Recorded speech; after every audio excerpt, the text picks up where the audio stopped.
자, 우리 기독교 신앙은 정결의 신앙이라고도 할 수 있겠죠. 구원의 신앙이지만 구원받은 자들이 정결케 하는 것입니다.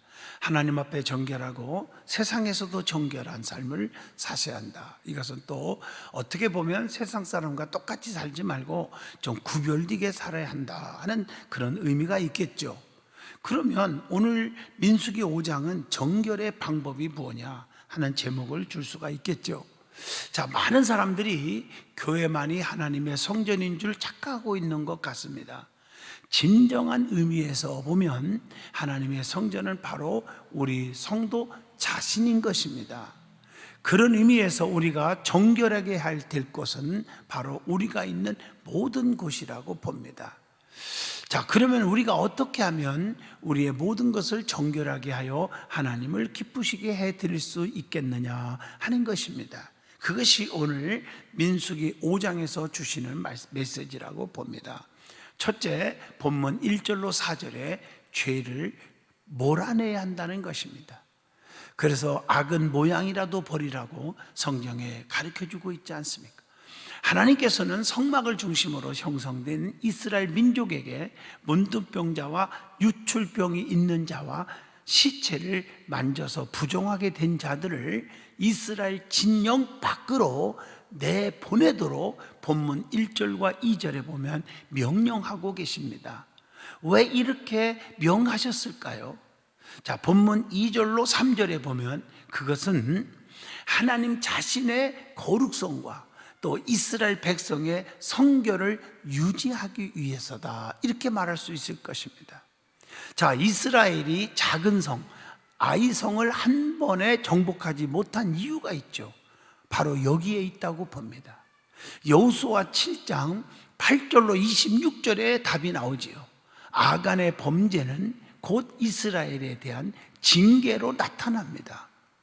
그러나 이스라엘부터 이 죄의 근원을 뿌리 뽑자 하나님께서는 다시 이스라엘의 하나님이 되셨습니다. 자, 우리가 죄인으로 있는 한 우리를 향하신 하나님의 긍휼하심을 절대로 기대할 수가 없는 겁니다.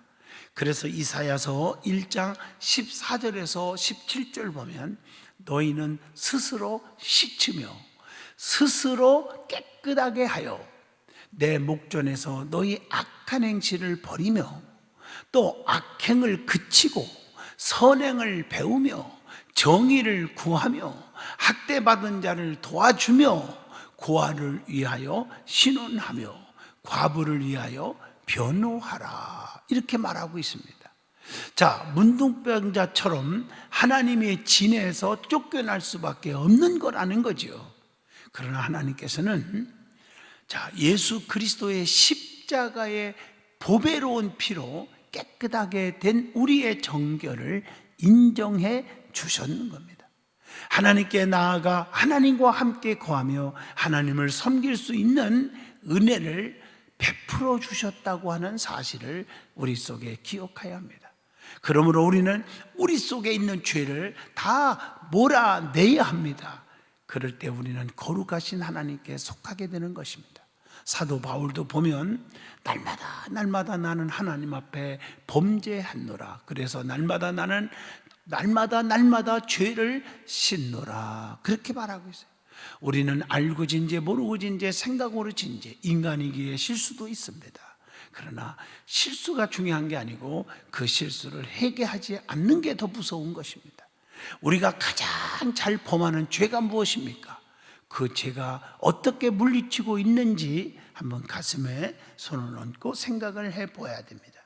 자, 우리의 모든 것을 정결하게 하여 하나님을 기쁘시게 해 드릴 수 있는 것, 두 번째는 본문 5절에서 10절입니다. 죄값은 온전히 갚아야 한다고 하는 말씀입니다. 자, 하나님의 사람은 이웃에게 상처나 피해를 주지 말아야 하는 것입니다. 다른 사람에게 해를 주거나 피해를 주는 것도 근본적으로는 하나님께 대한 죄악임을 우리는 아셔야 한다는 것을 가르쳐 줍니다. 어쩔 수 없이 죄를 범했을 경우, 그런 경우라면 용서를 구해야 한다는 것이죠.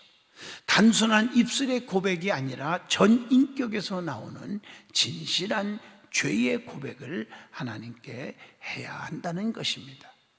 자, 이것은 용서의 은혜를 덧입으면서 죄를 자복해야 한다는 하나님의 말씀에 근거한 것임을 요한일서 1장 9절에 나오지요. 만일 우리가 우리의 죄를 자백하면 그는 미쁘시고 의로우사 우리의 죄를 다 사하시며 우리를 모든 불의에서 깨끗하게 하실 것이요 라고 말씀을 하고 있습니다.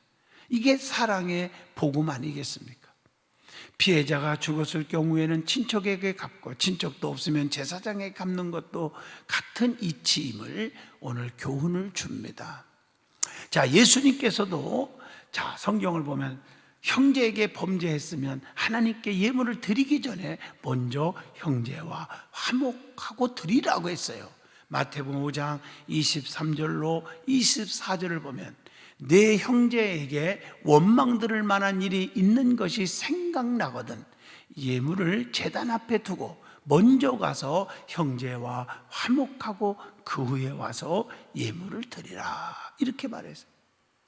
여러분, 이게 참 중요하죠. 화해가 얼마나 중요한지. 막힌 담이 있으면 예배가 안 됩니다. 기도가 안 됩니다. 응답이 없습니다.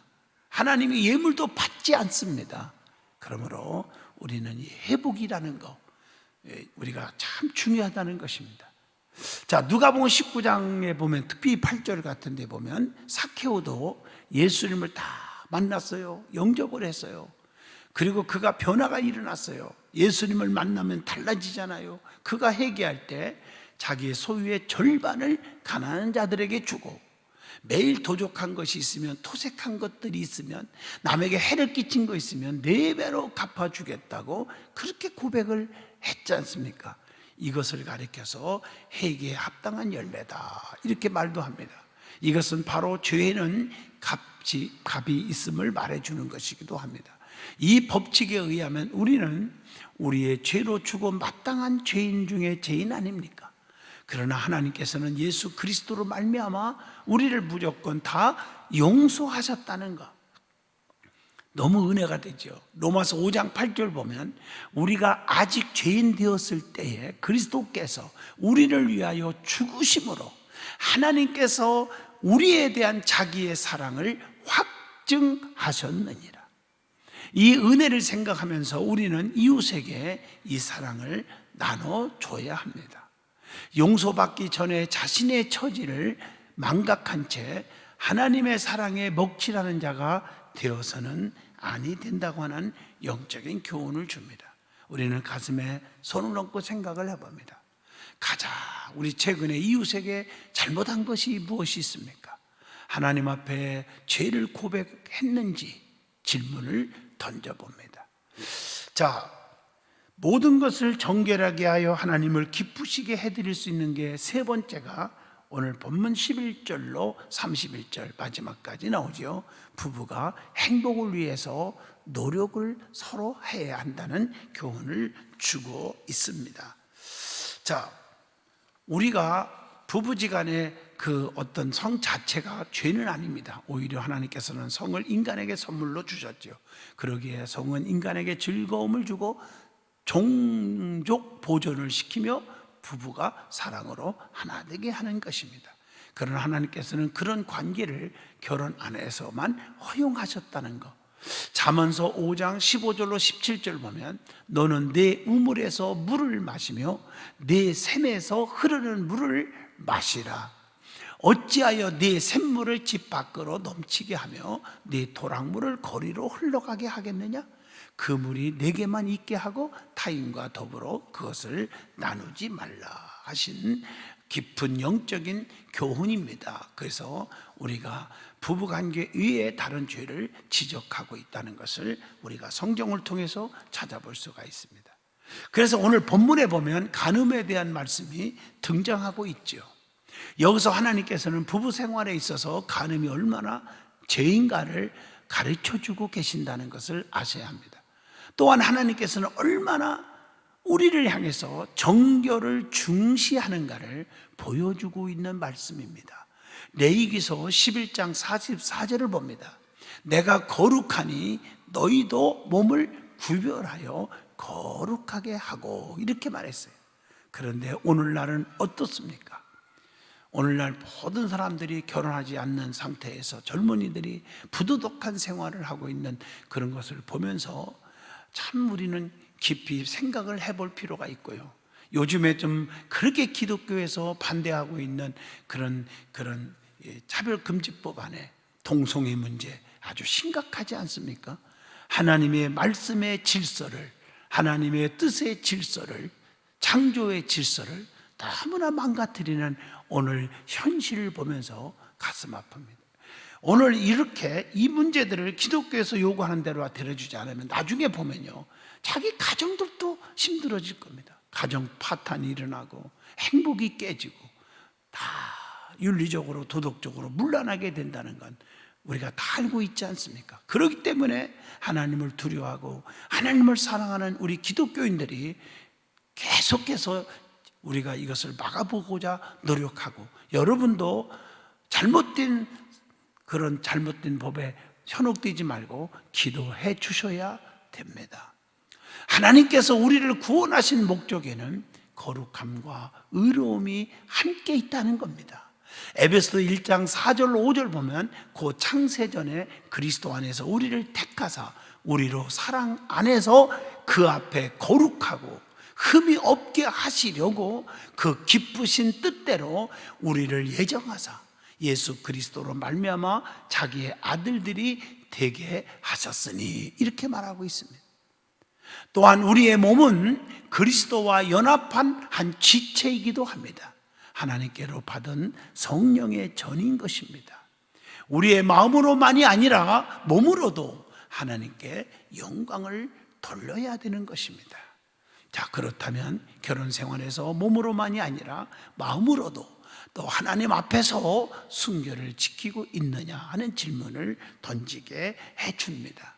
구원받은 것으로 신앙인의 모든 것이 끝난 것이 아닙니다. 어떤 면에서는 구원의 은혜는 신앙생활의 시작이라고 말합니다. 하나님께서는 거룩한 당신만큼 우리도 하나님 앞에서 정결하기를 원하고 계신 줄로 믿습니다. 영적인 것뿐 아니라 육적으로도 우리는 정결한 삶을 사셔야 하고, 세상 사람과 똑같이 살지 말고 구별되게 살아가는 믿음의 성도가 되어야 하는 것입니다. 기도합니다. 거룩하신 하나님, 오늘 민수기 5장을 통해서 정결의 신앙, 정결의 방법, 우리가 어떻게 해야 정결하여 하나님을 기쁘시게 할 수 있을까 하는 은혜를 받았습니다. 우리의 잘못된 죄악을 몰아내게 하시고 죄값은 온전히 갚아야 되고 우리가 해결하게 하시고 가정생활에 행복하게 유지하는 성도들의 삶이 되게 하여 주옵소서. 예수님 이름으로 기도합니다. 아멘.